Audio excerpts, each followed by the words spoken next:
Hi friends, welcome to Nipun Nagaraj, the voice of truth. మీరు ఈ channel ఇంకా సబ్స్క్రైబ్ చేసుకోకుంటే వెంటనే సబ్స్క్రైబ్ చేయండి ఫర్ ఇన్స్టెంట్ అప్డేట్స్. ఇక ఈరోజు మా టాపిక్, ఎవరు ఒప్పుకున్నా ఒప్పుకోకపోయినా టాలీవుడ్ ముఖ చిత్రం మెగాస్టార్ చిరంజీవి అని అంటున్నారు మన ట్రేడ్ పండితులు. మనకు తెలుసు కదా, టాలీవుడ్లో గజ్జి ఎక్కువ. దానివల్ల మనోళ్ళు కాకపోతే వాళ్ళ గొప్పతనాన్ని ఒప్పుకోవడానికి గువ్వలో నొప్పి కొందరికి. ఎల్లో మీడియా 40 ఏళ్ల పాటు జాకీలు వేస్తున్నా, 40 ఏళ్ల పొలిటికల్ పార్టీ తన వెనకాల ఉన్నా కూడా బాలయ్య బాబు చిరంజీవి రేంజ్ని టచ్ కూడా చేయలేకపోయాడంటే చెప్పొచ్చు. Megastar range beyond the imagination అని.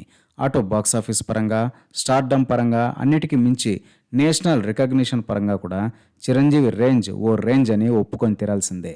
ఇది టైం టు టైం ఎప్పటికప్పుడు ప్రూవ్ అవుతూనే వస్తున్న విషయం. 80s సెకండ్ హాఫ్ నుంచి ఇప్పటి వరకు కూడా చిరంజీవి స్థానాన్ని అందుకోగలిగిన వాళ్ళు ఎవరు కానరాలేదనే చెప్పాలి. నేషనల్ లెవెల్లో చిరంజీవి ఫేస్ ఆఫ్ టాలీవుడ్ అనమాట. మిగతా స్టార్స్ చిరుకి పోటీదారులం అని చెప్పుకోవాల్సిందే, కానీ నిజానికి ఆ విసినిటీలో కూడా ఎక్కడ ఉండరు అనేది వాస్తవ నిజం. 90స్లో కేంద్ర ప్రభుత్వం నేషనల్ ఇంటిగ్రిటీ సాంగ్ని పిక్చరైజ్ చేయాలనుకున్నప్పుడు మలయాళం నుంచి మమ్ముట్టిని, తమిళ్ నుంచి రజనీకాంత్ని, ఇక మన తెలుగు నుంచి చిరంజీవిని మాత్రమే సంప్రదించి విజువల్ ఫుటేజ్ని కోరింది.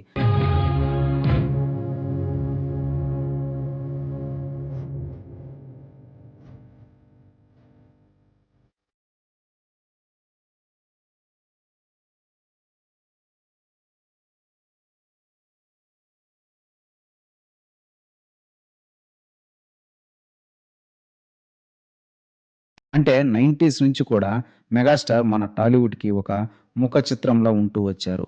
బాలయ్య బాబు ఇప్పుడు అందుకున్న పద్మభూషణ్ అవార్డ్‌ని 19 ఏళ్ల కిందటే చిరంజీవి అందుకున్నాడంటే ఆయనకి తన కాంటెంపరరీస్‌కి ఎంత వ్యత్యాసం ఉందో చెప్పొచ్చు. అంతటితో ఆగకుండా last year second highest civilian award అయిన పద్మ విభూషణ్ అవార్డు కూడా అందుకున్నాడు. బాలయ్యకు ఇప్పుడు అవార్డు రాగానే టాలీవుడ్‌లో ఒక గజ్జి బ్యాచ్ కింద మీద అయిపోయి ఇండస్ట్రీ తరపున సన్మానం చేయాలని తెగ హడావిడి చేస్తుంది. కానీ టాలీవుడ్ గర్వపడేలా పద్మభూషణ్తో పాటు పద్మ విభూషణ్ కూడా పొందిన చిరంజీవిని సన్మానం చేయడానికి సంకల సెగ్గడ్డ అడ్డొచ్చింది ఇండస్ట్రీ ఫిత్రేగాళ్ళకి. సరే, వాళ్ళ గజ్జి ఇప్పుడు వచ్చింది కాదు, ఇప్పట్లో పోయేది కూడా కాదు. వాళ్ళు లేపినంత మాత్రాన బాలయ్య ఏదో అయిపోడు, వాళ్లకు నచ్చనంత మాత్రాన మెగాస్టార్ రేంజ్కి వచ్చిన డోకా కూడా లేదు. ఇక ఇప్పుడు భారత ప్రధాని నరేంద్ర మోడీ ఏర్పరిచిన waves world audio visual entertainment సమ్మిట్కి అడ్వైజరీ బోర్డు మెంబర్ని చేసింది కేంద్ర ప్రభుత్వం చిరంజీవిని. భారత చలనచిత్ర పరిశ్రమను వరల్డ్ మార్కెట్లో ప్రమోట్ చేయడానికి ఇండియన్ సినిమా ఇండస్ట్రీ దిగ్గజాలతో వీడియో కాన్ఫరెన్స్ ఏర్పాటు చేశారు పీఎం నరేంద్ర మోడీ. మెగాస్టార్ చిరంజీవితో పాటు దిగ్గజాలందరూ తమ ఇన్పుట్స్ని ఇచ్చారు ఆ వీడియో కాన్ఫరెన్స్లో. చిరంజీవి గారు भारतीय फिल्मों के वर्ल्ड मार्केट, उनके पोटेंशियल के बारे में विस्तार से बताया और मैं मानता हूं ये पहलू अपने आप में बहुत महत्वपूर्ण है. आज जब पूरी दुनिया भारत के प्रति आकर्षित हो रही है, तो हमें भी अपनी सॉफ्ट पावर को दुनिया के पास ले जाना है. చూస్తున్నారు కదా, ఇలాంటి హోదాని, రికగ్నిషన్ టాలీవుడ్లో ఇంకెవరైనా సాధించగలరా? అసలు ఊహించగలరా?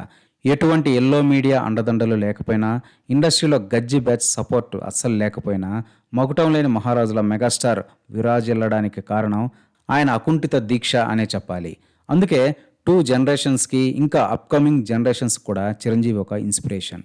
ఒకటి అరా వచ్చిన హిట్లు చూసుకొని ఆకులు ఊపే తోక స్టార్స్ జీవితాంతం ఓవర్ యాక్షన్ చేసినా కూడా మెగాస్టార్ సాధించిన ఘనతల్లో 1% కూడా సాధించలేరనేది వాస్తవ నిజం. ఇదే ఫ్రెండ్స్ ఈరోజు టాపిక్. ఇలాంటి లేటెస్ట్ అండ్ ఇంట్రెస్టింగ్ టాపిక్స్ కోసం please subscribe to Nipun Nagaraj, the voice of truth, and please like, share and comment this video with your valuable opinion. See you again.